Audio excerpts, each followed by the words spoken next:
الحمد لله نحمده ونستعينه ونستغفره ونعوذ بالله من شرور أنفسنا ومن سيئات أعمالنا من يهده الله فلا مضل له ومن يضلله فلا هادي له ونشهد أن لا إله إلا الله وحده لا شريك له ونشهد أن سيدنا ونبينا ومولانا محمدا المصطفى صلى الله عليه وسلم وعلى آله وصحبه وأزواجه وذرياته وأهل بيته وعترته والناس أجمعين أما بعد فقد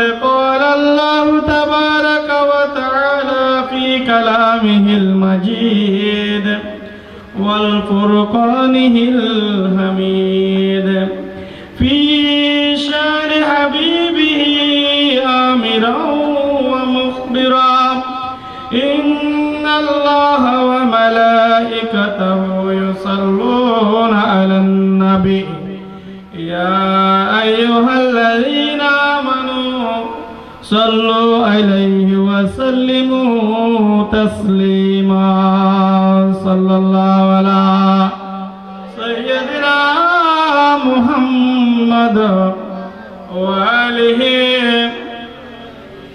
মুরব্বীর একটা এখানে আসলে আওয়াজ কম শোনা যাবে এখানে এগুলো ওইখানে শোনা যাচ্ছে এখানে কম শোনা যাবে সালাতুন ইয়া রাসূলুল্লাহ আলাইকুম সালামুন ইয়া হাবিবাল্লাহ ইয়া রাসূলুল্লাহ উনজুর খালানা ইয়া হাবিবাল্লাহ ইসমা কালানা সালাতুন ইয়া রাসূলুল্লাহ আলাইকুম সালামুন ইয়া হাবিবাল্লাহ মুহাম্মদ মুস্তাফা নূরুন আলা নূর হাবিবে কিবরিয়া নূরুন আলা নূর সালাতুন ইয়া রাসূলুল্লাহ আলাইকুম সালামুন ইয়া হাবিবাল্লাহ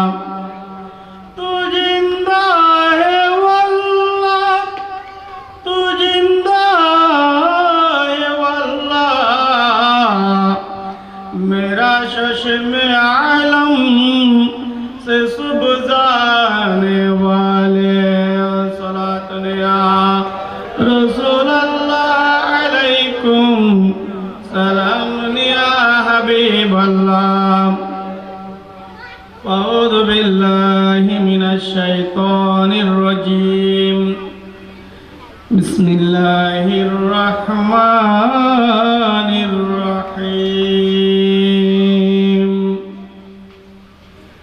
ألا إن أولياء الله لا خوف عليهم ولا هم يحزنون صدق الله العظيم وصدق رسوله النبي الحبيب الكريم ونحن على ذلك لمن الشاهدين والشاكرين والحمد لله رب العالمين رب صل وسلم وبارك عليه চলরে মন তোরায় যাই বিলম্বের আর সময় নাই গোসল আজম মাইজ ভান্ডারি স্কুল কইলাছে চলরে মন তোরায় যাই বিলম্বের আর সময় নাই গোসল আজম মাইজ ভান্ডারি স্কুল কইলাছে রে মৌলা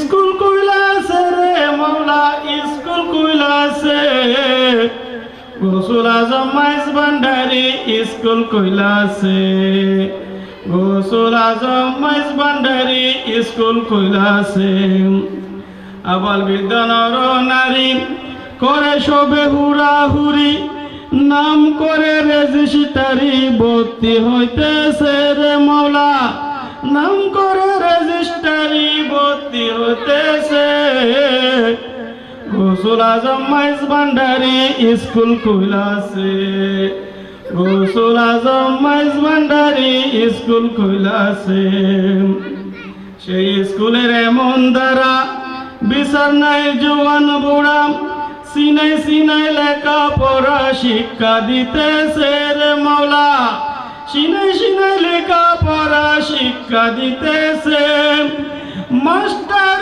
মাহিনা ছাড়া এলমেলো দুনি পড়া মাস্টার মাহিনা ছাড়া এলমেলো দুনি পড়া কাগজ কালি দুয়াত কলম কি দরকার আছে মৌলা কাগজ কালি দুয়াত কলম কি দরকার আছে গৌসুল আজম মাইজ ভান্ডারি স্কুল খুইলাছে গৌসুল আজম মাইজ ভান্ডারি স্কুল খুইলাছে স্কুল খুইলাছে রে মৌলা স্কুল খুইলাছে স্কুল খুইলাছে রে মৌলা স্কুল খুইলাছে গৌসুল আজম মাইজ ভান্ডারি স্কুল খুইলাছে গৌসুল আজম মাইজ ভান্ডারি স্কুল খুইলাছে নফসানিয়তে বাগ বিয়োগ রুহানিতে পুরাণ যুগ ইমান ও সাহিত্য তার নির্দিষ্ট আছে মৌলা ইমান ও সাহিত্য তার নির্দিষ্ট আছে কেন মতো বিজ্ঞান যার দয়া করলে হেডমাস্টার কেন মতো বিজ্ঞান যার দয়া করলে হেডমাস্টার তামাম দুনিয়া হবে নজরের কাছে মৌলা তামাম দুনিয়া হবে নজরের কাছে গৌসুল আজম মাইজ ভান্ডারি স্কুল খুইলাছে গৌসুল আজম মাইজ ভান্ডারি স্কুল খুইলাছে স্কুল খুইলাছে রে মৌলা স্কুল খুইলাছে স্কুল খুইলাছে রে মৌলা স্কুল খুইলাছে গৌসুল আজম মাইজ ভান্ডারি স্কুল খুইলাছে গৌসুল আজম মাইজ ভান্ডারি স্কুল খুইলাছে আলহামদুলিল্লাহ ঐতিহ্যবাহী উদালিয়ার অন্যতম ধর্মীয় সংগঠন আত্মিক সংগঠন আধ্যাত্মিক সংগঠন হযরত আল্লামা ইসাফুরী রহমতুল্লাহ আলাইহি স্মৃতি পরিষদের আয়োজন এবং ব্যবস্থাপনায় পবিত্র ঈদে মিলাদুন্নবী সাল্লাল্লাহু আলাইহি ওয়াসাল্লাম ফাতিহা ইয়াজদাহুম উদযাপন উপলক্ষে 16তম নুরানি মিলাদ মাহফিলের সম্মানিত সভাপতি ইসাফুরী দরবার শরীফের অত্যন্ত সম্মানীয় সাজ্জাদানশীন এই অঞ্চলের সকলের অত্যন্ত প্রিয় ভাজন হযরতুল হাস আল্লামা শাহ সুফি সৈয়দ মুহাম্মদ ইহসানুল করিম ইসাফুরী মুদ্দাজিল্লাহুল আলিম আজকের অনুষ্ঠানের প্রধান অতিথি চট্টগ্রাম জেলা পরিষদের সম্মানিত সদস্য আমার অত্যন্ত শ্রদ্ধাভাজন বড় ভাই জনাব এস.এম. আলী আবরাহা দুলাল সাহেব উপস্থিত হবেন গনি হাসপাতাল প্রাইভেট লিমিটেডের স্বত্বাধিকারী চেয়ারম্যান জনাব আলহাস মোহাম্মদ ওসমান গনি সহ আজকে যাদের তকরির শোনার জন্য অসংখ্য যুবক বাইরে ঘোরাফেরা করছেন অনবসী বক্তা গহিরা এফকে জামিল উলুম কামিল মাদ্রাসা সম্মানিত মুহাদ্দিস হযরতুল আল্লাম বন্ধুবর ফখরউদ্দিন আল কাদরী মুদ্দাজিল্লাহুল আলিম উপস্থিত হবেন বারিয়া দরবার শরীফ এর সম্মানিত নায়েবে সাজ্জাদানশীন হযরত মাওলানা শাহ সুফি সৈয়দ মুহাম্মদ মুকাররম বারি সাহেব মুদ্দাজিল্লাহুল আলী সহ উপস্থিত হযরতায়ে উলামায়ে ইকরাম বিশেষ করে আল্লামা ইসাফুরী শিশু পরিষদের কর্মকর্তা বৃন্দ আমার সামনে বসা অত্যন্ত বুজুর্গ মুরব্বী বৃন্দ আমার বয়সী বন্ধুরা আমার ছোট বয়সী যুবক ভাইরা, যারা শুনছেন মাসুম বাচ্চারা, বিশেষ করে পর্দার আড়াল দেখে এবং দোকানে পাঠে ঘাটে মাঠে ময়দানে যারা শুনছেন মস্তুরাত সুদী মণ্ডলী রহমানি ওয়া রাহমাকুমুল্লাহ, আসসালামু আলাইকুম ওয়া রাহমাতুল্লাহি ওয়া বারাকাতুহু। ওয়ালাইকুম আসসালাম ওয়া রাহমাতুল্লাহি ওয়া বারাকাতুহু। মহান আল্লাহর দরবারে অসংখ্য শুকর আদায় করছি, যে মুনিব অত্যন্ত দয়া করেছেন মেহেরবানি করে আমাদেরকে আজকের মিলাদে মুস্তাফা সাল্লাল্লাহু আলাইহি ওয়াসাল্লামকে কেন্দ্র করে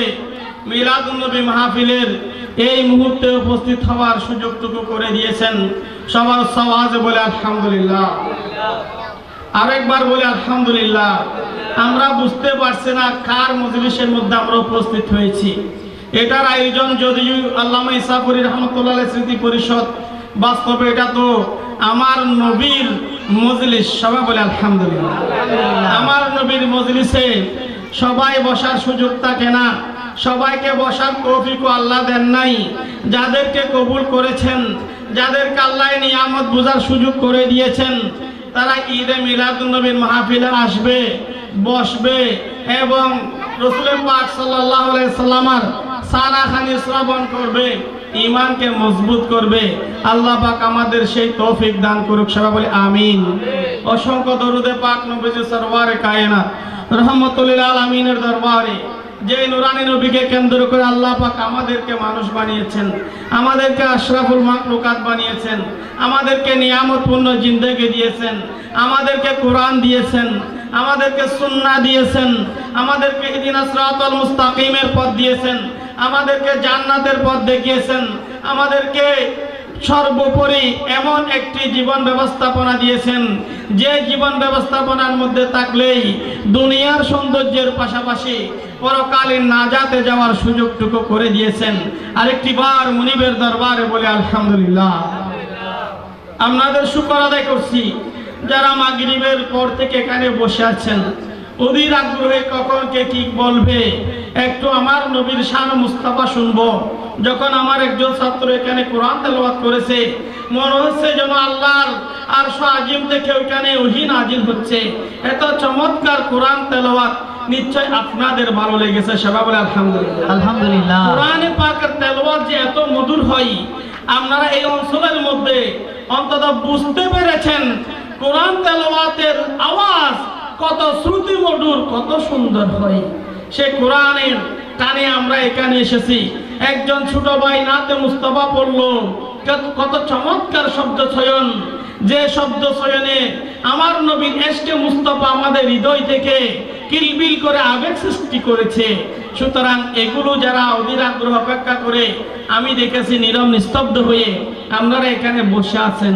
আল্লাহ পাক আমাদেরকে আজকের এই মাহফিল শেষ হওয়া পর্যন্ত আমার নবীর শান ও আজমত বুঝার শোনার তৌফিক দান করুক, সুস্থ রাখুক। সবাই বলে আমিন আমিন। বিশেষ করে এখানে আমরা আমার নবীর শান ও আজমতের আলোচনার জন্য উপস্থিত হয়েছি। কেহ আলোচনা করবে, কেহ শুনবে। কেন আমরা নবীজির জন্য এত পাগল?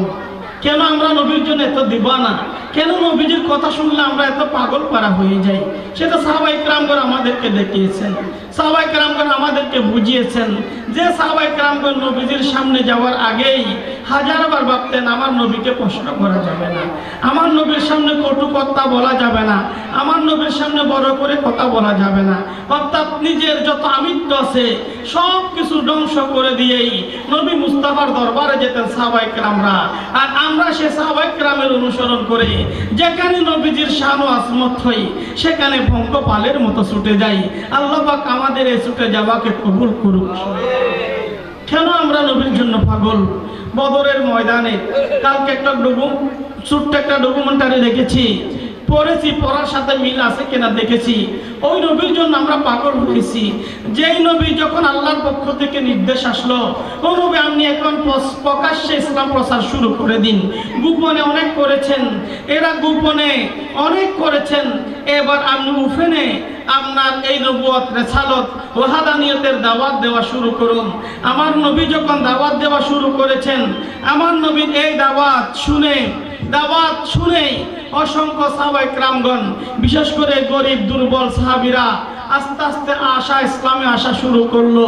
কিন্তু এদের উপর নির্যাতনের মাত্রা ছড়িয়ে পড়ল, এদের উপর নির্যাতন করা শুরু করলো মক্কার কাফেররা, মক্কার মুশরিকরা, যাদের সাথে মিশে গিয়েছে, মূর্তির সাথে যাদের সম্পর্ক হয়ে গিয়েছে, তারা এটার বিরোধিতা করলো।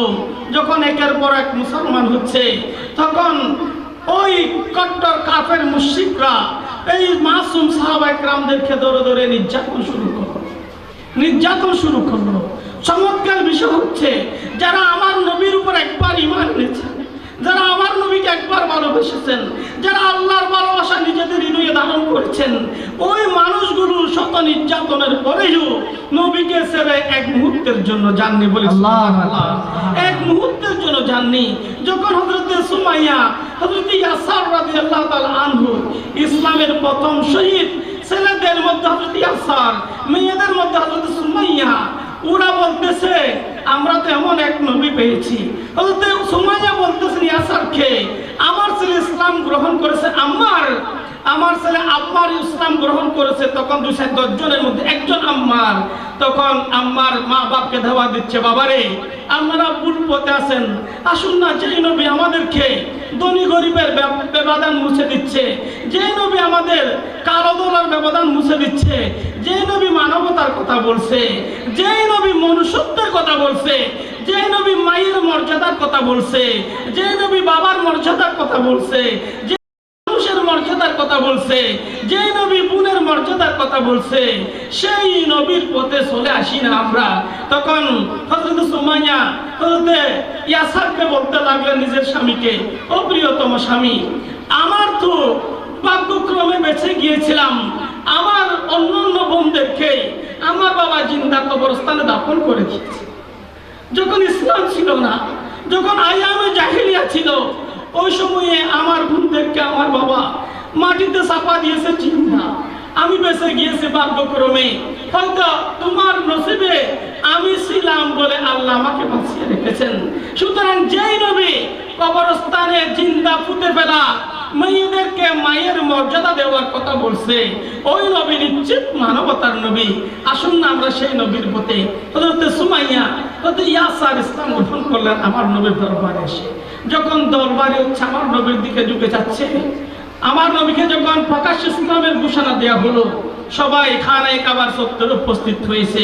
মক্কার মুশরিকরা, মেয়েরা, ওই বিরোধীরা, আমার নবীর বিরোধীরা সেখানে অসম্ভব নির্যাতন করেছে। সাহাবাদেরকে বড় বড় পাথরের টুকরা নিক্ষেপ করেছে, সবার মাথা পেটেছে, গা থেকে শরীর বডি থেকে রক্ত ঝরা শুরু হয়েছে।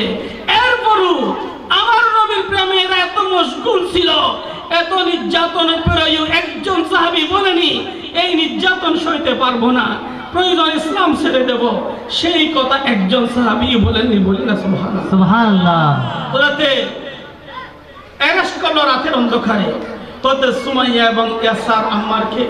তাদেরকে উত্তপ্ত মরুভূমির পাহাড়ের পাদদেশে, সেখানে দুই দিকে দুই পা এভাবে বেঁধে রাখলো, দুই পা দুই দিকে বেঁধে রাখলো। ওইখানে আবু জেহেল, উতবা, সাইবা, উমাইয়া বিন খালফ, তারা এসে এদেরকে এভাবে বেঁধে রাখলো এবং তার মুশরিক বাহিনীদেরকে, গোলামদেরকে নির্দেশ দিল, এদেরকে ছিঁড়ে ফেলো, এদেরকে পেটে বিকণ্ঠিত করে দাও। এরপর উমাইয়া বিন খালফ হযরত সুমাইয়া রাদিয়াল্লাহু তাআলা আনহার মুখের মধ্যে নিয়ে বলতেছে, জবান থেকে বলতেছে, এই আম্মার, এ সুমাইয়া, এই ইয়াসার, বলো তোমার প্রভুকে। ওই কঠিন পরিস্থিতিতে হাত পা বেঁধে ফেলেছে, বুকের উপর পাথর চাপা দিয়েছে। তোমার প্রভুকে একবারের জন্য বলেনি আমার কোনো প্রভু নেই, অকপটে বলেছে, এই মক্কার কাফিররা শুনে রাখো, আবু জেহেল, উতবা, সাইবা, আমার প্রভু আল্লাহ, আমার নবী মুহাম্মদ, আমি ওই মুহাম্মদের উপর ঈমান এনেছি। তোমরা নির্যাতন করে যদি আমাকে দ্বিখণ্ডিত করে দাও, এরপরও আমি ওই নবীর পথ থেকে এক মুহূর্তের জন্য ফেরত আসবো না। বলি সুবহানাল্লাহ, সুবহানাল্লাহ। তাদেরকে হাত পা বেঁধে দুই দিকে ছিঁড়ে ফেলা হয়েছে। যখন উমাইয়া বিন খালফ হযরতে সুমাইয়ার মুখের মধ্যে গিয়ে এই কথা বলতেছে, হযরতে সুমাইয়া তুই তো নিক্ষেপ করলেন, তুই মুশরিকের সাথে কিসের? সাথে সাথে বল্লম দিয়ে বুকের উপর বল্লম দিয়ে তাকে শহীদ করে দেয়া হলো। ইসলামের ইতিহাসের প্রথম শহীদ। ইন্না লিল্লাহি ওয়া ইন্না ইলাইহি রাজিউন। এরপর হযরতে ইয়াসারকে শহীদ করে দেয়া হলো। হযরতে আম্মারকে বেঁধে রাখা হয়েছে, নির্যাতন করা হয়েছে, এবং যারা গুহার মধ্যে ঘরের মধ্যে বন্দী ছিল তাদের অসংখ্য সাহাবায়ে কেরামকে শহীদ করে দেয়া হয়েছে। কিন্তু এরপর একজন সাহাবী আমার নবীর পথ থেকে দূরে সরে যাননি, বলি সুবহানাল্লাহ। আমার নবী নির্দেশ পেয়েছেন, হযরত বেলাল রাদিয়াল্লাহু তাআলা আনহুকে হাত পা বেঁধে ফেলা হলো। বুকে যখন অসম্ভব নির্যাতন করার পরেও মুখ থেকে আহাত শব্দ ছাড়তে পারে নাই, তখন বুকের উপর বিশাল পাথর ছড়িয়ে দেয়া হলো। বলল বেলাল, ইসলাম ছাড়ো, নতুবা এই পাথর তোমাকে আরো বড় পাথর চাপা দেওয়া হবে। বেলাল বললেন, ও মায়া বিল খরচ, আমি তো ইসলাম ছাড়তে পারি, আমি তো আমার নবী ছাড়তে পারি না, আমি তো আল্লাহ ছাড়তে পারি না। বুকের উপর মরুভূমির যত পাথর আছে সব দিয়েও যদি চাপা দাও, আমি বেলাল নবীর পথ থেকে দূরে সরে আসবো না, বলি সুবহানাল্লাহ। কেমন ঈমান!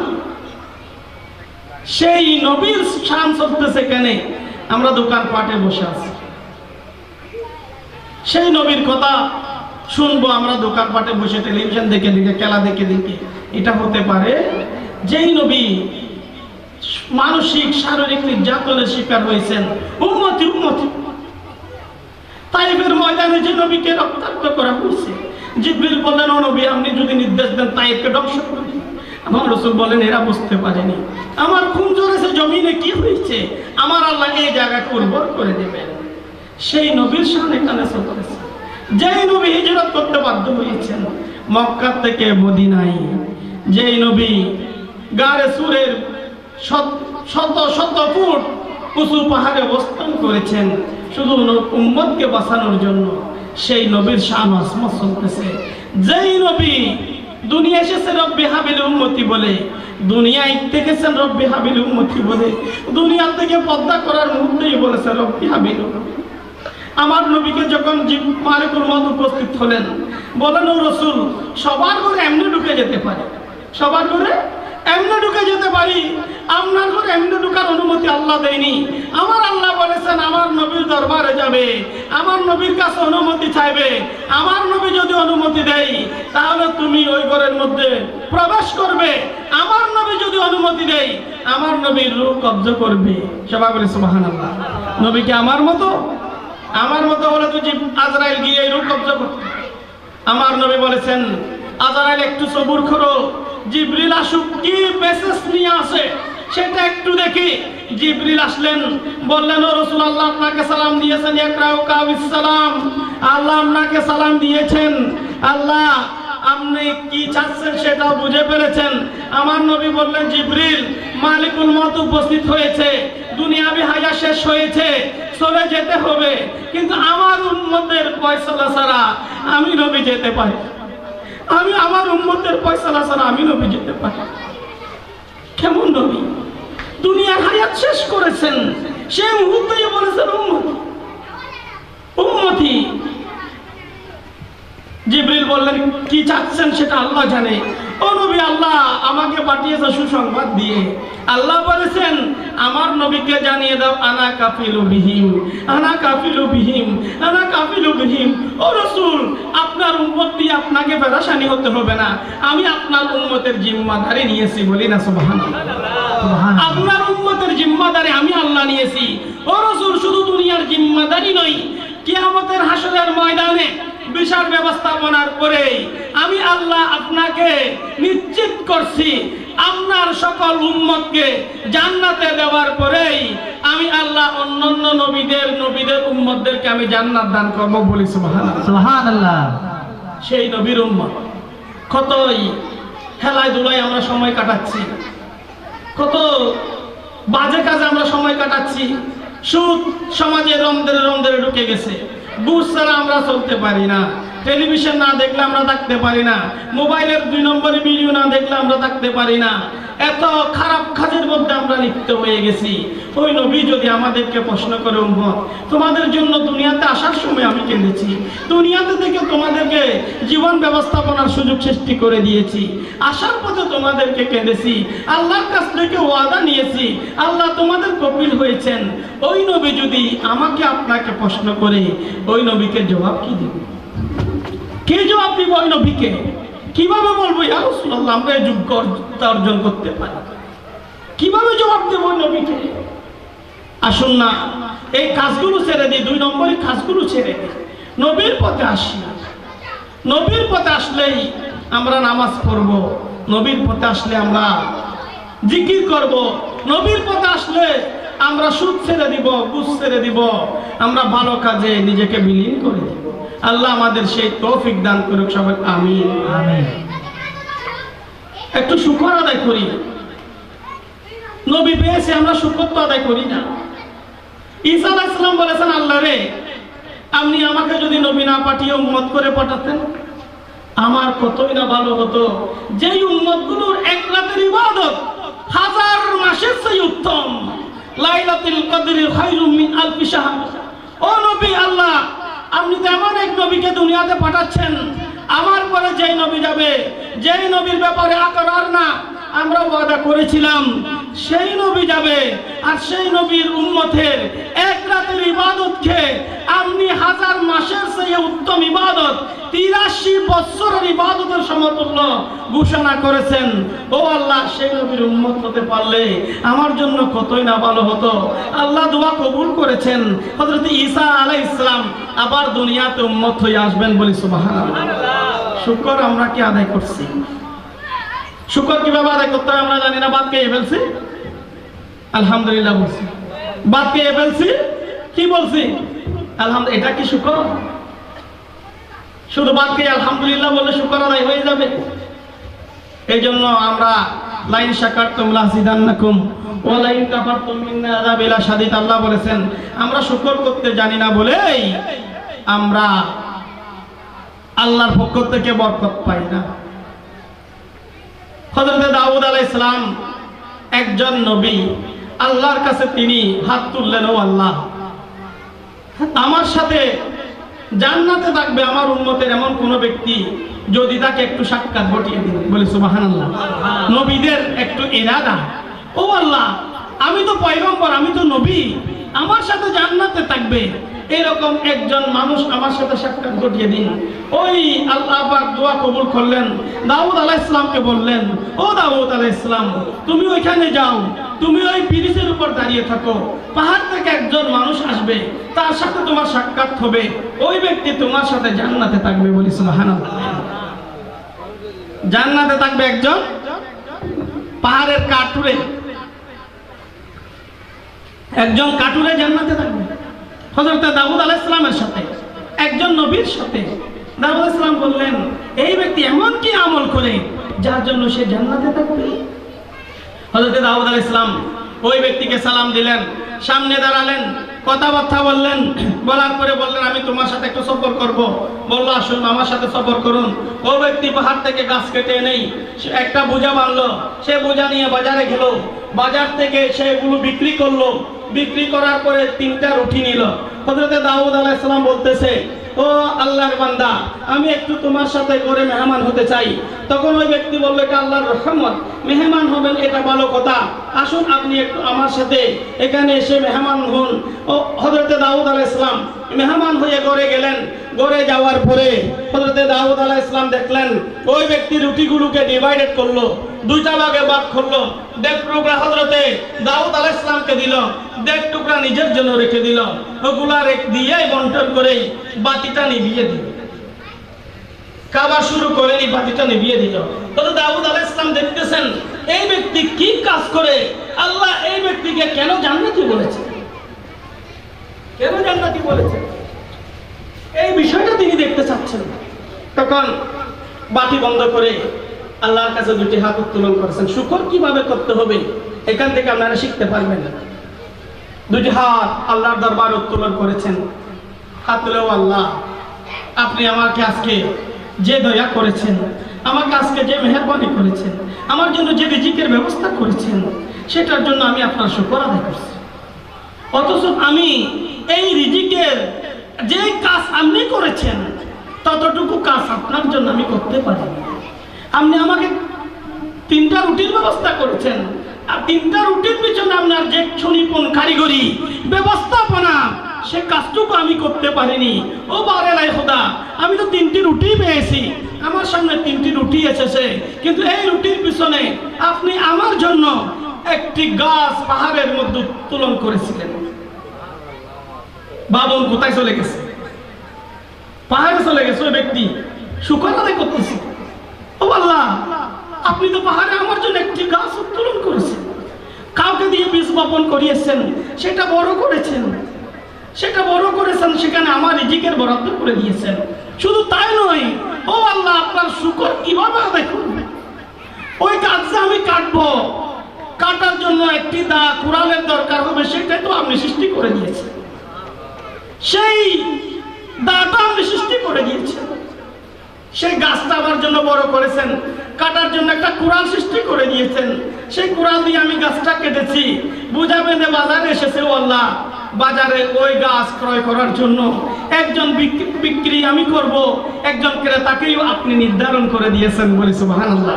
দেখুন কিভাবে ভাবতেছে। আপনি একজন ক্রেতাও সৃষ্টি করে রেখেছেন আমার জন্য, আবার সেই ক্রেতা আমার থেকে নিল, আমি রুটি ক্রয় করেছি। ও আল্লাহ, এতটুকু পর্যন্ত তো ঠিক আছে। আমি যে রুটি পেয়েছি, এই 3টা রুটির পিছনে আপনি রব্বুল আলামিন আমার জন্য জমিনের মধ্যে জবের ব্যবস্থা করেছেন, গমের ব্যবস্থা করেছেন। সেই গমগুলো বীজ থেকে বড় করেছেন, সেগুলো পাকনা ধরিয়েছেন, বাগানোর পরে সেগুলো আবার মেশিনে দেওয়ার জন্য একটি মেশিনের ব্যবস্থা করেছেন। সেখান থেকে গুঁড়ি করে বের হয়েছে, একজন মানুষকে দিয়ে আপনি সেগুলো আমার জন্য রুটি বানিয়েছেন, সেগুলো গরম করার জন্য আগুন সৃষ্টি করে দিয়েছেন।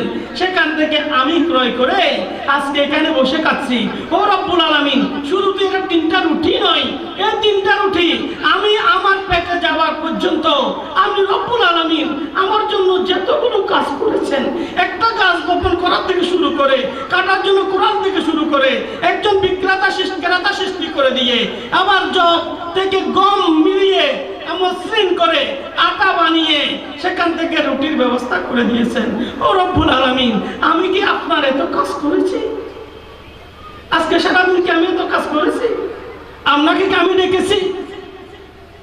আপনি যে আমার 3টা রুটির ব্যবস্থা করে দিয়েছেন, এত সহজে হয়েছে। এই জন্য যখন এভাবে আল্লাহর কাছে ওই ব্যক্তি শুকর আদায় করতেছে, চোখের পানি ছেড়ে দিয়ে, দাউদ আলাইহিস সালাম বুঝে ফেললেন, আল্লাহ পাক এই বান্দার উপর এত সন্তুষ্ট কেন একজন নবীর সাথে এই ব্যক্তি জান্নাতে থাকবে। হযরত দাউদ আলাইহিস সালাম সেটা বুঝেই ফেললেন। সেটা বুঝে ওইখান থেকে মেহমান হয়ে খাবার খেয়ে ওই ব্যক্তিকে শুভ সংবাদ দিয়ে আসলেন, ও আল্লাহর বান্দা, তুমি যে কাজ করেছো, আমি আল্লাহর কাছে জিজ্ঞেস করেছিলাম আমার সাথে জান্নাতে কে থাকবে।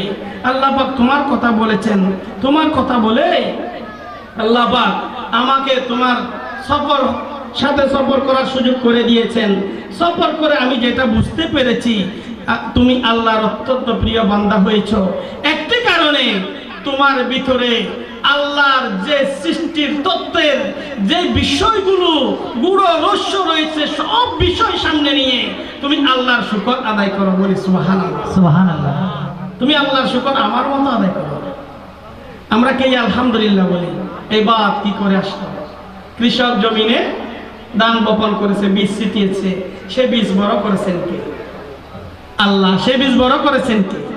আল্লাহ। সেই বীজে দাম ধরিয়েছেন আল্লাহ, সেই বীজ পাকন ধরিয়েছেন আল্লাহ, সেই বীজে আবার ধান থেকে চাউল আলাদা করার জন্য মেশিন করে দিয়েছেন আল্লাহ, সেই চাউলগুলো রান্নার জন্য আগুন সৃষ্টি করে দিয়েছেন আল্লাহ, পাতিল সৃষ্টি করে দিয়েছেন আল্লাহ। এভাবে যদি খাবার টেবিলে বসে এইরকম একটি বিষয় নিয়ে আমরা যদি একবার গবেষণা করি, তাহলে আল্লাহ যে আমাদেরকে কি নিয়ামতপূর্ণ জিন্দেগি দিয়েছেন, অনায়াসে সেটার শুকর এসে যাবে। বলে আলহামদুলিল্লাহ। আরেকবার বলে আলহামদুলিল্লাহ। আলহামদুলিল্লাহ। এটা নিঃশ্বাস নিচ্ছি, নিঃশ্বাস প্রতিদিন কতবার, কত শতবার নিঃশ্বাস নিচ্ছি। অক্সিজেন গ্রহণ করছে, কার্বন ডাই অক্সাইড ত্যাগ করছে। 1 ঘন্টা কোন ক্লিনিকে যদি আমরা অক্সিজেন নিয়ে 400 টাকা বিল করে, কয়শো টাকা? 400 টাকা 1 ঘন্টা অক্সিজেনের বিল।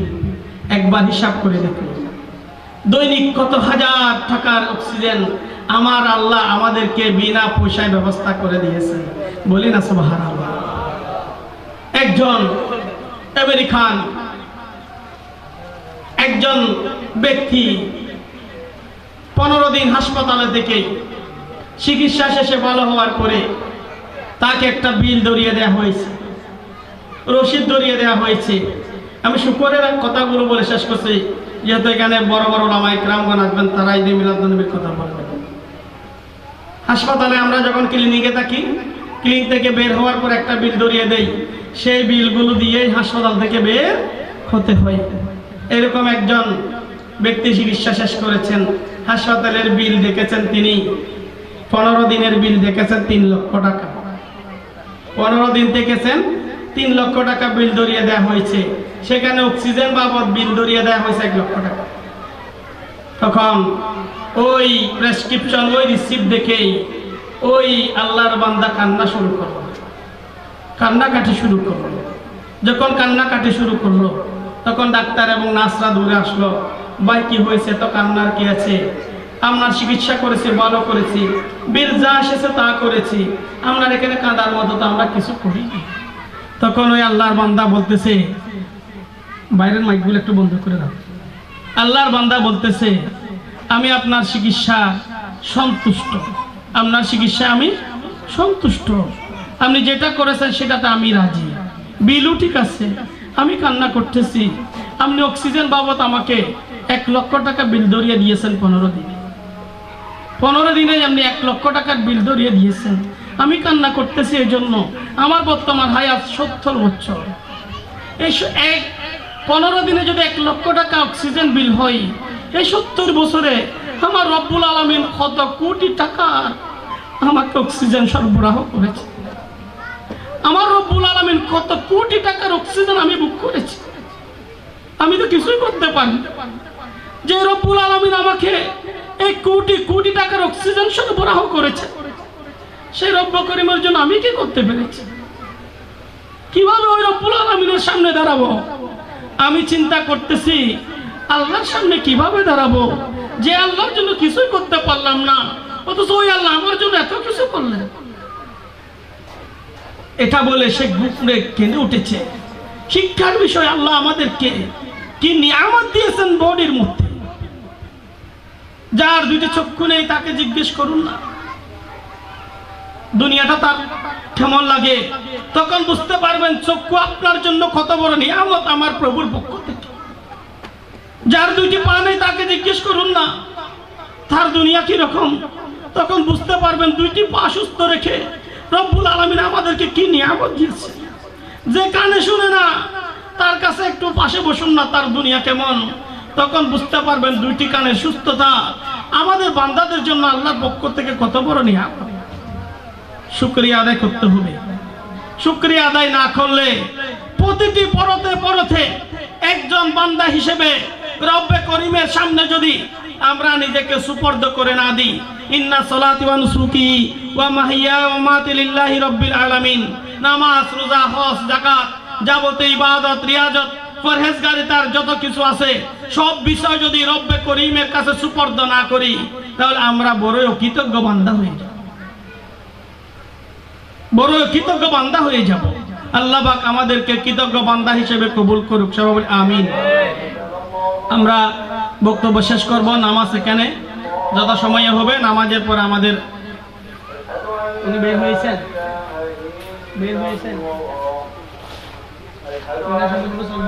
নামাজের টাইমে নামাজ পড়ে ফেলে এখানে পড়ে ফেলবো, এখানে কিছু যাবে।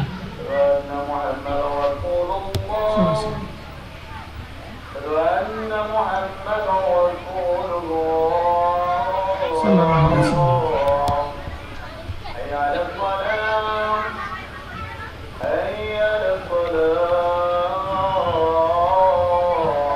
সাল্লাল্লাহু আলাইহি ওয়া সাল্লাম।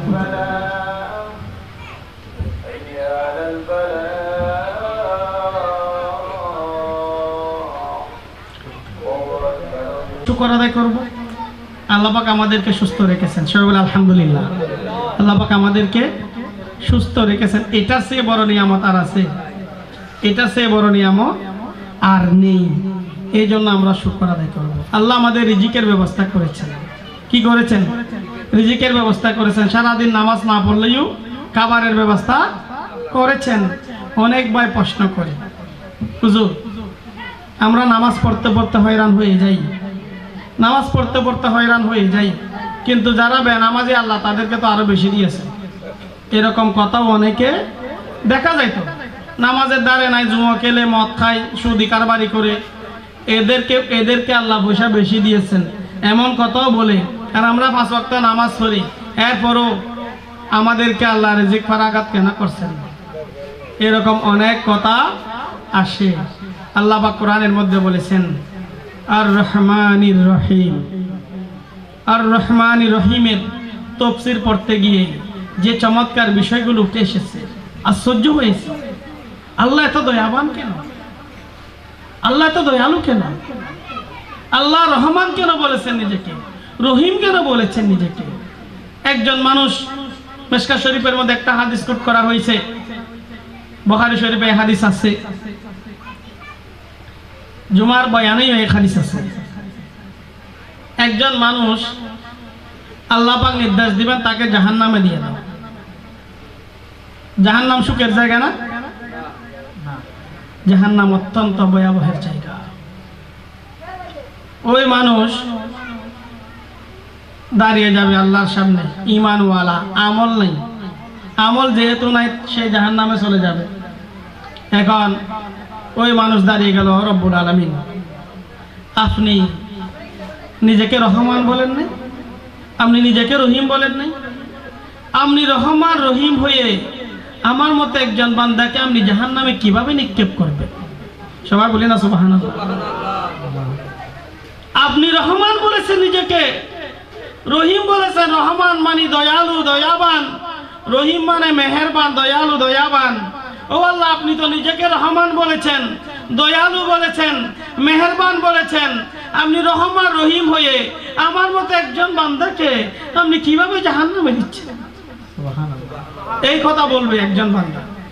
তখন আল্লাহ পাক বলবেন, ও আমার বান্দা, তুমি যেভাবে শুনেছো আমি রহমান, আমি রহিম, আমি সত্যি, আমি রহমান, আমি রহিম, আমি যাও তোমাকে ক্ষমা করে দিয়েছি, তোমাকে জান্নাতে দিয়ে দিলাম। বলে সুবহানাল্লাহ, সুবহানাল্লাহ। কেমন রহমান আমাদের আল্লাহ, কেমন দয়ালু আমার প্রভু। এই রহমান রহিমের তাফসীর পড়তে গিয়েই বুঝে ফেলেছি, অনেক মানুষের প্রশ্নের উত্তর এসে গেল। আল্লাহ বলেছেন ওইখানে, আমি দুনিয়ার জমিনে সকল জাতির জন্য রহমান। সবাই বলে সুবহানাল্লাহ, সুবহানাল্লাহ। আমাকে কে ডাকবে, আমাকে কে ডাকবে না, কে আমার সাথে শরীক করবে, কে শরীক করবে না, কে আজানের ধ্বনি শুনে মসজিদে যাবে, কে যাবে না, কে আমার পথে জিহাদ করবে, কে করবে না, মুনাফিক, কাফের, মুশরিক, ইহুদি, নাসারা, এই সৃষ্টি জগতের মধ্যে আমি রব্বুল আলামিন যতগুলো প্রাণী সৃষ্টি করেছি, যতগুলো জাতি সৃষ্টি করেছি, যতগুলো মানুষ সৃষ্টি করেছি, সব সৃষ্টির জন্য 18,000 মাখলুকাতের অণু, বিন্দু, সিন্ধু যত সৃষ্টি আছে সব ক্ষেত্রে আমি রব্বুল আলামিন রহমান। সুবহানাল্লাহ। তারা আমাকে ডাকুক না ডাকুক আমি তাদেরকে খাওয়াই। রহমান মানে দয়ালু। আমাকে ডাকুক না ডাকুক আমি তাদেরকে পান করাই। আমাকে ডাকুক না ডাকুক তাদেরকে আমি সুস্থ রাখি। আমাকে ডাকুক না ডাকুক তাদেরকে আমি ভালো চলার সুযোগ করে দিয়েছি। কিন্তু রহিমের সাথে সম্পর্ক হাসে। সবাই বলে সুবহানাল্লাহ, সুবহানাল্লাহ। রহমান এটা দুনিয়া বিহাইসিয়তে সকল বান্দার জন্য। তাফসীরে ইবনে কাসিরের মধ্যে চমৎকার ভাবে এই কথাগুলো তুলে এনেছেন। রহিমের সম্পর্কে ইমানদারদের সাথে, মুসলমানদের সাথে যাদেরকে ব্যাপারে বলা হয়েছে কোরআনে, ইয়া আইয়ুহাল্লাযীনা আমানু দুখুলু ফিস সিলমি কাফা, এরকম বান্দাগুলোর সাথে হাসরের ময়দানে রহিমের সম্পর্ক। বলে সুবহানাল্লাহ। কিভাবে? সেখানে দুনিয়ায় যারা যারা আমার আল্লাহর বিরোধিতা করেছে, যারা যারা আমার আল্লাহর কথা শুনেনি, ডাকেনি, তাদেরকে আল্লাহ সেখানে ডিভাইডেড করে দেবেন। মুশরিকদেরকে আলাদা করে দিবেন। কাফেরদের, মুশরিকদের, নাসারাদের, ইহুদিদের, হিন্দুদের, বৌদ্ধদের যত জাতি আছে সব জাতিকে আল্লাহ বামপন্থী করে রাখবেন। এদের সাথে সেখানে কোনো কথা হবে না। এদেরকে জাহান্নামে যাওয়ার জন্য অটোমেটিক্যালি আগে থেকে নির্দেশনা এসে যাবে। আর মুসলিম যারা আল্লাহকে বিশ্বাস করেছে, নবীকে বিশ্বাস করেছে, কুরআনকে বিশ্বাস করেছে, আমানতু বিল্লাহি ওয়া মালাইকাতিহি ওয়া কুতুবিহি ওয়া রাসূলিহি ওয়াল ইয়াউমিল আখির ওয়াল কদরি খাইরিহি ওয়া শাররিহি মিনাল্লাহি তাআলা ওয়াল বাস বা'দাল মাউত, যারা এই সাতটি বিষয়ের উপর ঈমান এনেছে, আল্লাহকে বিশ্বাস করেছে, কুরআনকে বিশ্বাস করেছে, ওয়া মিম্মা রাযাকনাহুম ইউনফিকুন, আল্লাহর পথে নিজেদের সামর্থ্য অনুযায়ী ব্যয় করেছে, আল্লাহ পাক রব্বুল আলামিন ওই রকম বান্দাকে ডানপন্থী করে রাখবেন। যেখানে ফয়সালা হবে, ও বান্দারে যদি তোরা আমল আনতে পারসনি, আমি রব্বুল আলামিনের উপর ঈমান এনেছিস, এই জন্য তোদেরকে আমি আল্লাহ রহিম হিসেবে আজকে জান্নাত দিয়ে দিচ্ছি। বলুন না সুবহানাল্লাহ। সুবহানাল্লাহ। এটা হচ্ছে রহমান এবং রহিমের পরিধি। আল্লাহ পাক আমাদেরকে রহমানের বান্দা হিসেবে কবুল করে রহিম হিসেবে হাসরের ময়দানে আল্লাহ পাক আমাদেরকে জান্নাত দান করুক। বলে আমিন। আমরা নামাজ পড়ে ফেলবো, সময় হয়েছে। নামাজের পরে মুকাররম বাড়ি হুজুর আসা পর্যন্ত আমার বক্তব্য আমি চালু রাখবো ইনশাআল্লাহ। আপনাদের কষ্ট হচ্ছে? কষ্ট হলে এখানে শেষ করে দিব, নামাজ পড়ে আমরা চলে যাব। মুকাররম বাড়ি হুজুর আসলে উনি শুরু করবেন। তাহলে আমরা নামাজের প্রস্তুতি নিই। আসসালামু আলাইকুম। অসমাপ্ত তাকরীর সম্পন্ন করার জন্য রাসূলুল্লাহ আলাইকুম সালামুন ইয়া मोहम्मद मुस्तफ़ा जाने खुदा को, खुदा जाने मोहम्मद मुस्तफ़ा को सलाम या রাসূলুল্লাহ আলাইকুম सलाम या हबीब अल्लाह। আলহামদুলিল্লাহ, আমরা নামাজ শেষ করেছি। সবাই একবার বলে আলহামদুলিল্লাহ। আলহামদুলিল্লাহ। নামাজ আল্লাহর সাথে কথা বলেছে। কার সাথে? আল্লাহর সাথে। আল্লাহর সাথে নামাজে কথা বলেছি। এটাকে আমাদের বিশ্বাস আছে? আমরা বলেছি আলহামদুলিল্লাহি রাব্বিল আলামিন। আমার আল্লাহ এই আয়াত পড়ার পরে আরেকটি জবাব দিয়েছেন। আমাদের যুবক ভাইয়েরা যারা বাইরে দাঁড়িয়ে আছেন, অনুরোধ করব আপনারা মাহফিলে বসে যান।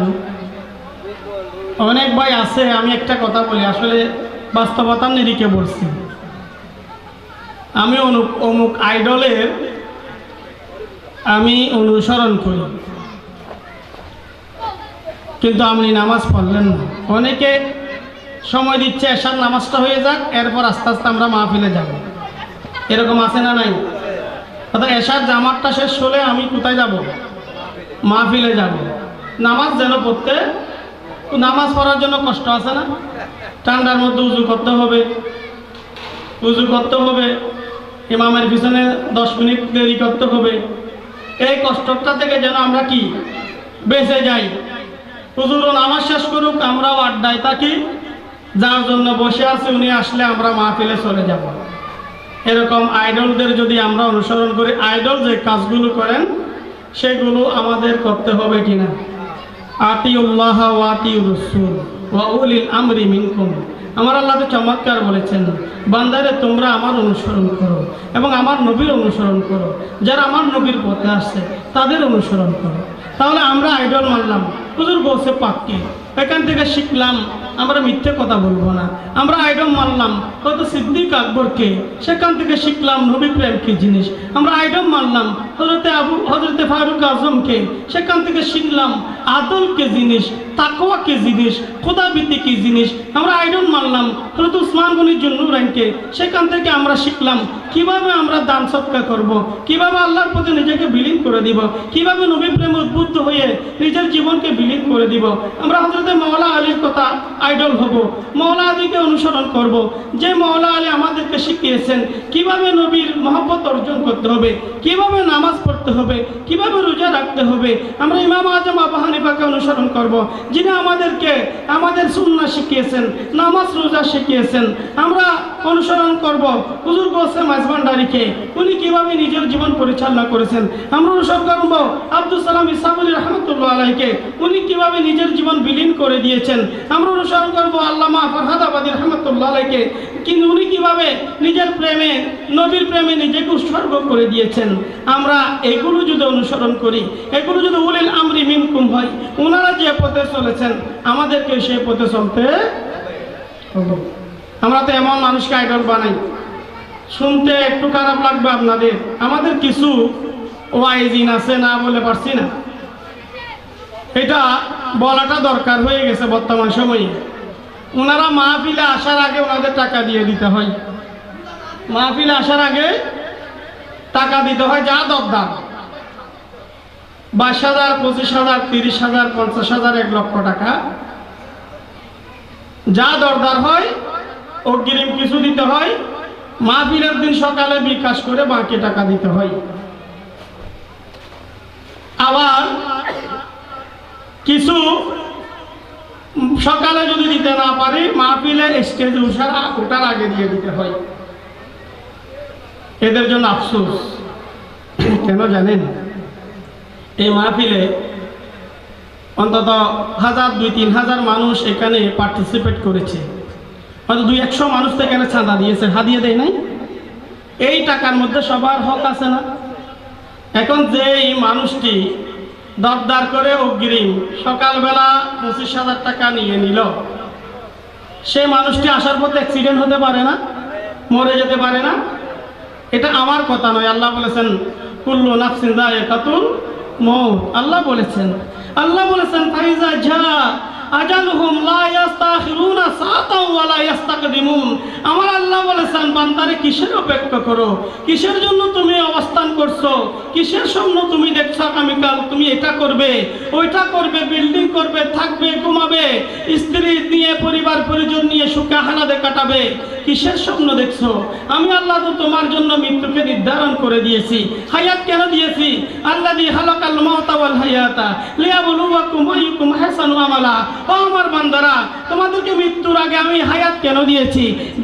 তোমরা যেন জমিনের মধ্যে যতটুকু হায়াত পেয়েছো সেখানের উত্তম কাজ কি করেছো, ভালো কি নেক আমল করেছো, আমি রব্বুল আলামিনের কাছে নিয়ে আসবে, সেটার জন্য তোমাদেরকে দুনিয়ায় পাঠিয়েছি। আমার আল্লাহ বলেছেন তোমাদের মৃত্যু এটা সুনিশ্চিত, তোমরা কেহ জানো না কোথায় তোমার মৃত্যু হবে, তোমরা কেহ জানো না কখন তোমার মৃত্যু ঘটবে। সকালবেলা 25,000 টাকা ওয়াজের পয়সা আগে নিয়ে নিলাম, আসার পথে অ্যাক্সিডেন্ট করে মারা গেলাম, এই টাকাকে আমরা মাফ করে দিব? কেহ মাফ করবে? সামনে হাসরের ময়দানে যখন উপস্থিত হবেন এরকম বান্দারা উপস্থিত হয়ে যাবে, ও আল্লাহর বান্দা আপনার কাছে আমি হক পাবো। কিসের হক? মাহফিলে আসবেন বলে টাকা নিয়েছেন, আসলেন না, পদে মরে গিয়েছেন, 200 জন মানুষের এখানে হাত দিয়েছিল, 200 জন এখানে দাঁড়িয়ে যাবে, এটা জায়েজ না। সুতরাং যারা এরকম মাহফিল করার আগে হাদিয়া নিয়ে টানাটানি করে এরা আইডল হতে পারে। আমরা দাওয়াত দেওয়ার ক্ষেত্রে অন্তত ইন্নামা ইয়াখশাল্লাহ মিন ইবাদিহিল উলামা, আল্লাহকে ভয় করে এমন আলেমদেরকে আমরা দাওয়াত দিই। পয়সাওয়ালা কি পয়সা নিলে হয়? মাহফিল থেকে 30,000 টাকা না নিলে কি পয়সাওয়ালা হওয়া যাবে না? পয়সাওয়ালা কি মাহফিল আলা করতে পারবে?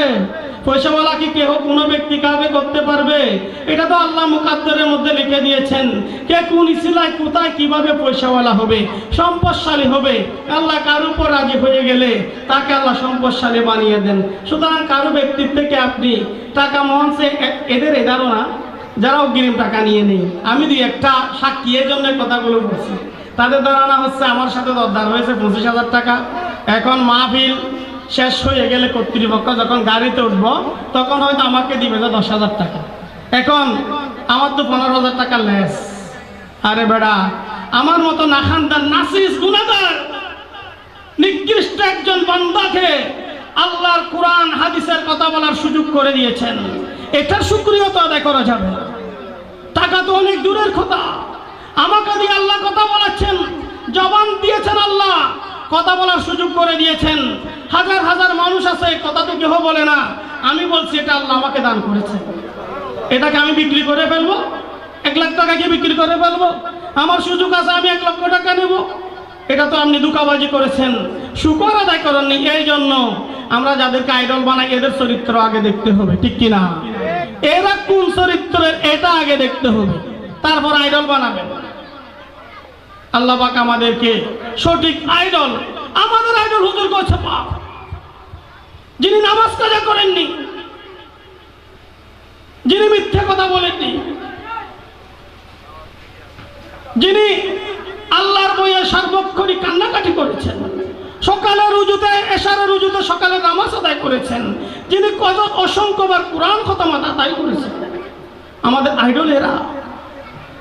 এদের আইডল ভেবে তো আপনি নামাজ আসলেন না, তাই আইডলের লাভ কি? ওইখানে আপনি সবাই জ্যাম হয়ে আছে রাস্তায়, আইডল কাকে মানলেন? সুতরাং আইডল বানার ক্ষেত্রে দেখতে হবে কার কাছে তাকওয়া বেশি, কার কাছে আল্লাহর ভয় বেশি। আল্লামা নুরুল মুনাব্বার রহমতুল্লাহ আলাইহি কথা বলতে কাঁদতেন আল্লাহর ভয়ে, এদেরকে আমরা আইডল বানাই। আল্লাহ পাক আমাদের সঠিক বুঝদান করুক, আমিন। নামাজ পড়ি নাই, 1 ওয়াক্ত এই মাহফিলের উসিলায় 1 ওয়াক্ত নামাজ আপনারা আদায় করতেন রাস্তায় দাঁড়িয়ে না থেকে।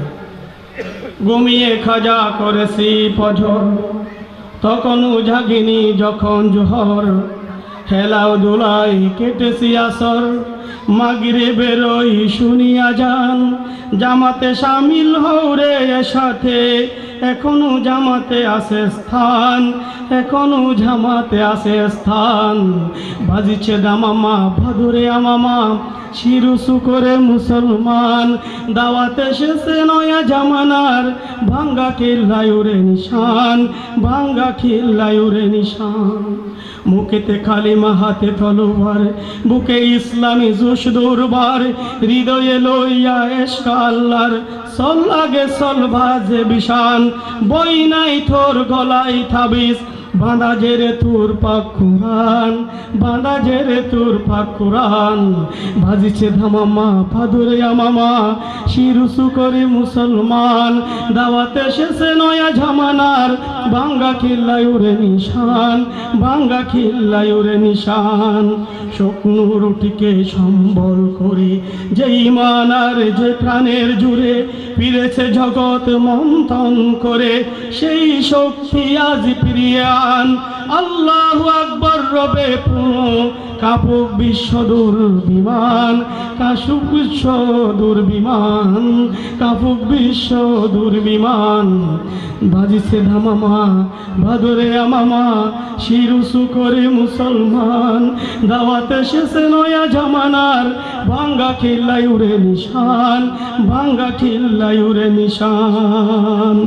নহিমুরাজি ভোগ বিলাসের শাহাদাত ছিল কাম্য মুদের, ভিখারির সাজে খলিফা যাদের, শাসন করিল আদা জাহান, তারা আজ পরে ঘুমায়ে বেহোশ, বাহিরে বহিছে ঝড় তুফান, বাহিরে বহিছে ঝড় তুফান। ঘুমিয়ে খাজা করেছি ফজর, তখনও জাগিনি যখন জোহার, হেলাও ধুলাই কেটেছি আসর, মাগরিবে বেরোই শুনিয়া যান, জামাতে শামিল হও রে সাথে, এখনো জামাতে আছে স্থান, এখনো জামাতে আছে স্থান। বাজিছে ধামামা ভাদুরে আমামা, শিরুসু করি মুসলমান, দাওয়াতে এসেছে নয়া জামানার, ভাঙ্গা খিল্লায় উড়ে নিশান, ভাঙ্গা খিল্লায় উড়ে নিশান। সুবহানাল্লাহ। ভাঙ্গা খিল্লায় নিশান উড়ানোর সময় এসে গেছে। তাকওয়া পরহেজগারিতা অবলম্বন করে আমাদের জীবন সাজাতে হবে, ঠিক কিনা? তাকওয়া না থাকলে আপনার কোনো কাজে বই থাকবে না। আল্লাহর সামনে জবাবদিহিতা করতে হবে। মদ খাচ্ছি, আল্লাহ আমাকে প্রশ্ন করবেন, বান্দারে মদ খাওয়ার জন্য তোকে সৃষ্টি করিনি। ঘুষ খাচ্ছি, আল্লাহ প্রশ্ন করবেন, বান্দারে তোকে রহমান হিসেবে বানিয়েছি, ঘুষ খাওয়ার জন্য নয়। সুদ খাওয়ার ক্ষেত্রে প্রশ্ন করবেন, বান্দারে সুদ খাওয়ার জন্য তোকে বানাইনি, হারাম ছিল কেন খেয়েছিস? যখন এই কথাগুলো জপে জপে ঘুমাবো তখন আল্লাহর ভয় আমাদের অন্তরে এসে যাবে। আল্লাহর ভয় এসে গেলেই ওই সময় আল্লাহকে যেটা বলবো আমার আল্লাহ সেটা শুনবেন। বলুন সুবহানাল্লাহ। আমার আল্লাহ বলেছেন ওয়াইদা সাআলাকা ইবাদি আন্নী ফাইন্নী কারীবুন উযীবু দাওয়াতি দাঈ ইযা দাআন ফালিয়াস্তাজিবু লি ওয়ালিয়ুমিনু বি লাআল্লাহুম ইয়ারশুদুন। বলি না সুবহানাল্লাহ। আমার আল্লাহ বলেছেন বান্দারে হতাশ কেন হও, লা তাকনাতু মির রাহমাতিল্লাহ, হতাশ হইও না, আমি তোমাদের শাহী রোগের নিকটে রয়েছি। যখন তুমি আহ্বান করবে কায়মুন বাক্যে কাঁদতে কাঁদতে সিজদা দিয়ে মনের যত বেদনা, মনের যত যাতনা, মনের যত দুঃখ, মনের যত ব্যথা সবগুলো আমি আল্লাহর দিকে সুপর্দ করে দাও। আমি আল্লাহ তোমার কথা শুনি, আমি আল্লাহ তোমার কথা শুনবো, আমি আল্লাহ তোমার কথা শুনেছি। বলুন না সুবহানাল্লাহ। সুবহানাল্লাহ। আল্লাহর সাথে কথা বলেছি আমরা। কোরআন নামাজের মধ্যে বলেছে আলহামদুলিল্লাহি রাব্বিল আলামিন। ও আল্লাহ তুমি রহমান, তুমি রহিম, তুমি বিশ্ব ব্রহ্মাণ্ডের মালিক, তুমি বিশ্ব জগতের প্রতিপালক, তুমি বিচার দিবসের মালিক। তোমার ইবাদত করি, তোমার সাহায্য কামনা করি, সঠিক পথে আমাদের পরিচালিত করুন, পথভ্রষ্টের পথ থেকে আমাদের হেদায়েত করুন, আমাদের দূরে রাখুন। বলে সুবহানাল্লাহ। নামাজে এই কথাগুলো বলেছি, নামাজে এই কথা বলেছি। আমার আল্লাহ বলেছেন বান্দা তুমি যেটা বলেছো আমি সেটা শুনেছি। বলে সুবহানাল্লাহ। সুতরাং আল্লাহ বান্দা কথা বলতেছে, আল্লাহ বলতেছেন আমি শুনেছি। সূরা ফাতিহা পড়ুন, অন্য সূরা পড়ুন, প্রতিটি ক্ষেত্রে আল্লাহ বান্দার সাথে কথা বলেন। সবচেয়ে বড় কথাটি বলেছি নামাজ থেকে ফারেক হওয়ার মুহূর্তে আসসালামু আলাইকুম ওয়া রাহমাতুল্লাহ বলার আগে বলেছি আল্লাহুম্মা ইন্নী যালামতু নাফসি যুলমান কাসীরা ওয়া লা ইয়াগফিরুয যুনুবা ইল্লা আনতা ফাগফিরলি মাগফিরাতাম মিন ইনদিকা ওয়ারহামনি ইন্নাকা আনতাল গফুরুর রহিম। এই চমৎকার কথা বলে নামাজ শিখতেছি। আল্লাহরে আমি সারা দিন গুনাহ করেছি, সারা জীবন গুনাহ করেছি, প্রতিটি মুহূর্ত গুনাহ করেছি। ও আল্লাহ এত গুনাহ করেছি, নফসের উপর এত জুলুম করেছি, আপনি ছাড়া ক্ষমা করার কেউ নেই, আপনি ছাড়া মাফ করার কেউ নেই, আপনি ছাড়া মাফ করার কেউ নেই। ও আল্লাহ আমি যতই গুনাহগার হই আপনি তো রহমান, আপনি রহিম, আপনি গফুরুর রহিম, গফুরুর রহিম হিসেবে ও আল্লাহ আমার গুনাহগুলো আপনি মাফ করে দিন। বলি সুবহানাল্লাহ। নামাজে কি বলেছি এটা বলি নাই? আল্লাহুম্মা ইন্নী যালামতু নাফসি যুলমান কাসীরা বলি নাই? এটা তো বলেছি আল্লাহ রে আমি এত গুনাহ করেছি, আপনি মাফ না করলে আর কোনো মাফ না, আল্লাহ মাফ না করলে আর কোনো মাফকারী আমার নেই। আল্লাহ আপনি যদি মাফ না করেন আমার কি হয়? আপনি যদি মাফ না করেন আমার কি হয়? সুতরাং আল্লাহর সাথে কথা বলেছি। আল্লাহকে ডাকতে জানি না, আল্লাহ সাড়া দেন না। ঘটনা এই মাহফিলে বলেছি না মাহফিলে বলেছি জানি না। আল্লাহকে যখন আপনি হৃদয়ের আবেগ দিয়ে, চোখের পানি ছেড়ে দিয়ে, একদম বিশ্বাস নিয়ে অন্তর থেকে যখন ডাকবেন আমার আল্লাহ আপনার ফরিয়াদ কবুল করবে। একজন বিমান পাইলট, একজন পাইলট 700 জন যাত্রী নিয়ে লন্ডন বিমানবন্দর থেকে, আমেরিকার বিমানবন্দর থেকে লন্ডন হিথ্রো বিমানে আসতেছে একজন পাইলট। এই পাইলটের হাতের মধ্যে 700 যাত্রীর জীবন। এই পাইলট একটু ভুল করলে 700 যাত্রী ডুবে যাবে, মারা যাবে, প্লেন ক্রসপন্ডিং হবে, ক্রস ল্যান্ডিং হবে। এইরকম একজন পাইলট 700 যাত্রী নিয়ে উড়াল দিয়েছে। লন্ডন হিথ্রো বিমানবন্দরের মধ্যে তিনি নামবেন। 1 ঘন্টা আগে তিনি দেখলেন উনার সবগুলো ঠিক আছে, উনার চাকা কাজ করতেছে কিনা, ইঞ্জিন কাজ করতেছে কিনা, উনি সহজভাবে নামতে পারবেন কিনা, উনি এগুলো পরীক্ষা করতেছেন। যখন তিনি চাকার মধ্যে প্রেস করলেন দেখা গেল চাকা আটকানো, এই চাকা আর খুলে না, এই চাকা বের হয় না। যখন চাকা বের হচ্ছে না উনি টেনশনের মধ্যে পড়ে গেলেন। 700 জন যাত্রী নিয়ে আমি করব কি? এই বিমান তো ল্যান্ড করা যাবে না, চাকা না করলে বিমান ল্যান্ড করা যাবে না, এটা নিশ্চিত সাগরে ডুবাতে হবে, নতুবা ক্রসপন্ডিং হবে, 700 যাত্রীর সমান সমাধি হবে। ওই পাইলট যথেষ্ট চেষ্টা করেছেন, কাজ হয় না, চাকা উনি পেরেশানির মধ্যে পড়ে যাবেন। উনি হিথ্রো বিমানবন্দরে জানিয়ে দিলেন আমার বিমানের অবস্থা ভালো নয়, ইঞ্জিন চালু আছে কিন্তু চাকা খুলে, যার কারণে এই বিমান ক্রস ল্যান্ডিং হবে। ক্রস ল্যান্ডিং হলে 700 যাত্রী নাও বাঁচতে পারে, একজনও হয়তো বাঁচবে না। উনি এটা চিন্তা করতেছেন, জানিয়ে দিলেন এয়ারপোর্টে। ওই দিনের সমস্ত ফ্লাইট এয়ারপোর্টে ক্যান্সেল করলো, কোটি টাকা লেস দিল। ওই বিমানের সব ফ্লাইট ওই বন্দরের ক্যান্সেল করে ফায়ার ব্রিগেড, ডাক্তার, অ্যাম্বুলেন্স, যত প্রকারের সহযোগী দরকার সবাইকে ওইখানে নিয়ে আসা হলো।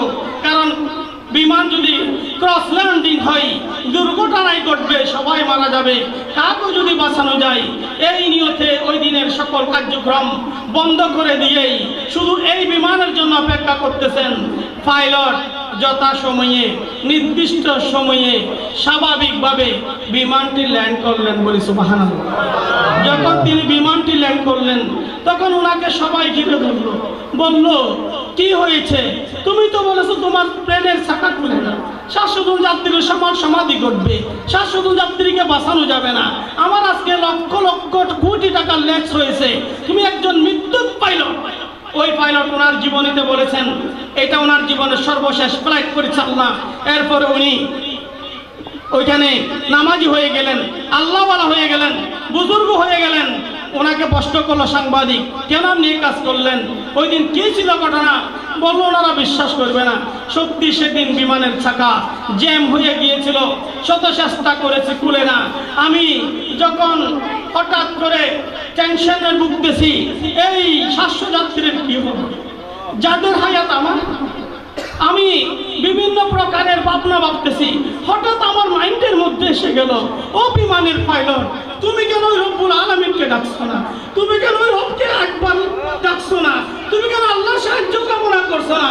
যে আল্লাহ নিজেকে বলেছেন ইন্নাল্লাহ আলা কুল্লি শাইইন কাদির, যে আল্লাহ কোন বললে ফায়াকুন হয়ে যায়, কেন সে আল্লাহর দিকে তুমি নিজেকে রুজু করো না? আমার হঠাৎ করে মাইন্ডসেট হয়ে গেল, আমি কেন আমার প্রভুর দিকে নিসবত হচ্ছি না, আমি কেন আমার প্রভুকে ডাকছি না? তিনি সাক্ষাৎকারে বলেছেন ওই সময়ে হঠাৎ করে আমি আমার আল্লাহর দিকে নিজেকে সুপর্দ করলাম, বললাম ও মুনিব, 700 জন আপনার বান্দা আমার গাড়ির মধ্যে রয়েছে, আমি একজন পাইলট, আমি এই পাইলট মানুষগুলোকে বাঁচানোর চিন্তা করেছি, কিন্তু আমার বিমানের চাকা খুলেনি। এই বিমান যদি কোনোভাবে স্বাভাবিক ল্যান্ডিং করাতে পারেন, ও আল্লাহ, সেটা আপনি ছাড়া কেউ পারবে, সেটা আপনি ছাড়া কেউ পারবে, সেটা আপনি ছাড়া কেউ পারবে। এভাবে তিনি আল্লাহর কাছে নিজেকে সুপর্দ করলেন এবং সর্বশেষ 2 চক্ষু বন্ধ করে হৃদয়ের একদম কাকুতি মিনতি দিয়ে বেদনা বিদুর কান্নার চোখ নিয়ে তিনি আল্লাহু আকবার বলে ওই প্রেসের মধ্যে আরেকবার চেষ্টা করলেন। সাথে সাথে বিমানের চাকা খুলে গেল।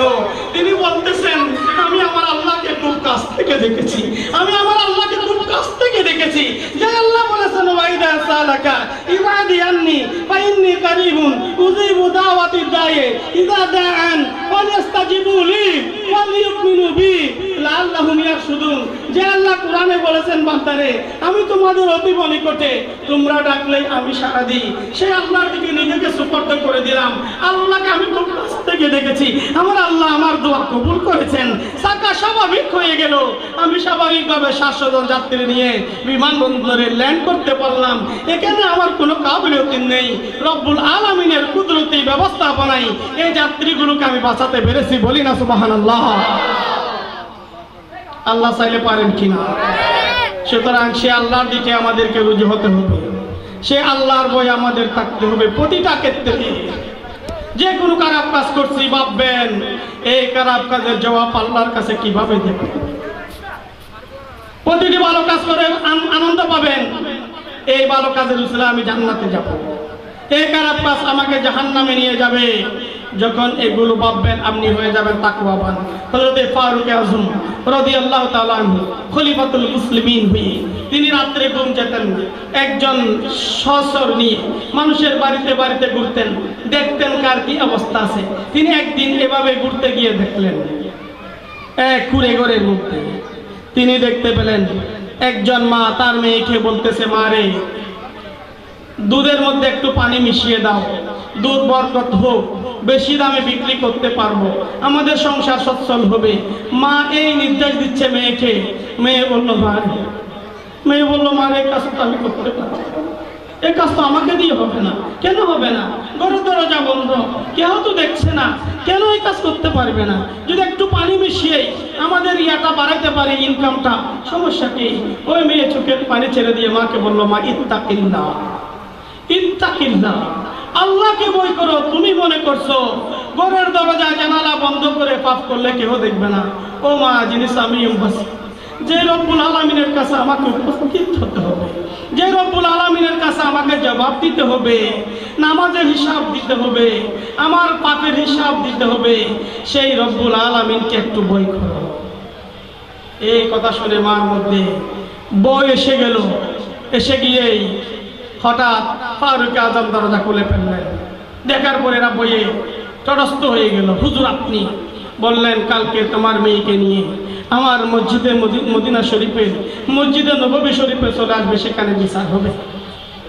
মা বইয়ে কাঁপতেছে, মনে করতেছে হয়তো আমি দুধের মধ্যে পানি মিশ্রণ করছি, আমি দুধের সাথে পানি মিশ্রণ করছি, হয়তো এই কারণে আমাকে শাস্তি দেবে। এই কথা বলতেছেন। হুজুর আসুক, আপনারা কেউ নড়বেন না, হুজুরকে আপনারা মাহফিলে দেখতে পাবেন। আমি বইয়ে তটস্থ ছিলাম। যখন খলিফার দরবারের মধ্যে উপস্থিত হলাম, দেখেছি খলিফা সেখানে অনেক মানুষকে একত্রিত করলেন, তার ছেলে আব্দুল্লাহ ইবনে উমরকেও রাখলেন। এখানে আমি আমার মেয়েকে নিয়ে উপস্থিত হলাম। খলিফাতুল মুসলিমিন বললেন ওই অবস্থার মধ্যে তার ছেলে হযরত আব্দুল্লাহ ইবনে উমরকে বললেন, ও আব্দুল্লাহ, তোমার জন্য একজন পাত্রীর ব্যবস্থা করেছি। বলি সুবহানাল্লাহ। তোমার জন্য একজন পাত্রীর ব্যবস্থা করেছি। প্রশ্ন করিও না, সে পাত্রীর কিছুই নেই, তার বংশ গৌরব নেই, তার মধ্যে কোনো টাকা নেই, তার দল নেই, পরিচয় দেওয়ার মতো কিছুই নেই। একজন হত দরিদ্র গরিব মহিলাকে তোমার জন্য আমি পাত্র নির্বাচন করেছি। তবে তার কাছে কিছু না থাকলেই তার ভিতরে আল্লাহর ভয় আছে, তার ভিতরে আল্লাহর ডর আছে। সে ভাবে প্রতিটি মুহূর্তে প্রতিটি পাপ কাজের মধ্যে সে ভাবতে বাধ্য হই আল্লাহর সামনে আমাকে জবাব দিতে হবে, আল্লাহর সামনে এই বিষয়ে কথা বলতে হবে। এরকম একজন আল্লাহওয়ালা পাত্রীকে তোমার জন্য নির্বাচন করেছি। হয়তো আব্দুল্লাহ ইবনে উমর বললেন, আব্বাজান, আপনি যদি একজন তাকওয়াবান মেয়েকে আমার জন্য পছন্দ করেন, আমি কবুল করে নিলাম। বলি সুবহানাল্লাহ। কবুল করে নিলাম, কবুল করে নিলাম। কবুল হবার পরে সেখানে বিয়ের ব্যবস্থা হবে। দেখুন তাকওয়া কি জিনিস। কুড়েঘরের একজন মহিলা খলিফাতুল মুসলিমিনের সন্তানের স্ত্রী হয়েছে। এই পেট থেকে, এই মহিলার পেট থেকে তাকওয়াবান, পরহেজগার, মুত্তাকি, মুমিনা এই মেয়ের পেট থেকে হয়েছে হযরতে উমর ইবনে আব্দুল আজিজ রাহমাতুল্লাহি আলাইহি। বলি সুবহানাল্লাহ। মায়ের পেট ভালো হলে ছেলে ভালো বের হবে, মায়ের পেট ভালো হলে ছেলে ভালো বের হবে। গৌসে পাকের আম্মা জান জীবনে মিথ্যে বলেননি। ছেলে সন্তান পেটে এসেছে, কোরআন তেলাওয়াত করেছেন, ছেলে কোরআন শরীফ পেট থেকে শিখে দুনিয়াতে এসেছে। গৌসে পাকের আম্মা জান তাকওয়াবান, পরহেজগার, মুত্তাকিন, মুমিনা ছিলেন। সেই পেট থেকে আল্লাহ পাক হুজুর শাহী সাহেব বাগদাদকে সৃষ্টি করে দিয়েছেন। বলি সুবহানাল্লাহ। পেট ভালো হলে ফল ভালো হবে, পেট ভালো হলে ফল ভালো হবে, আমনি ভালো হলে সন্তান ভালো হবে।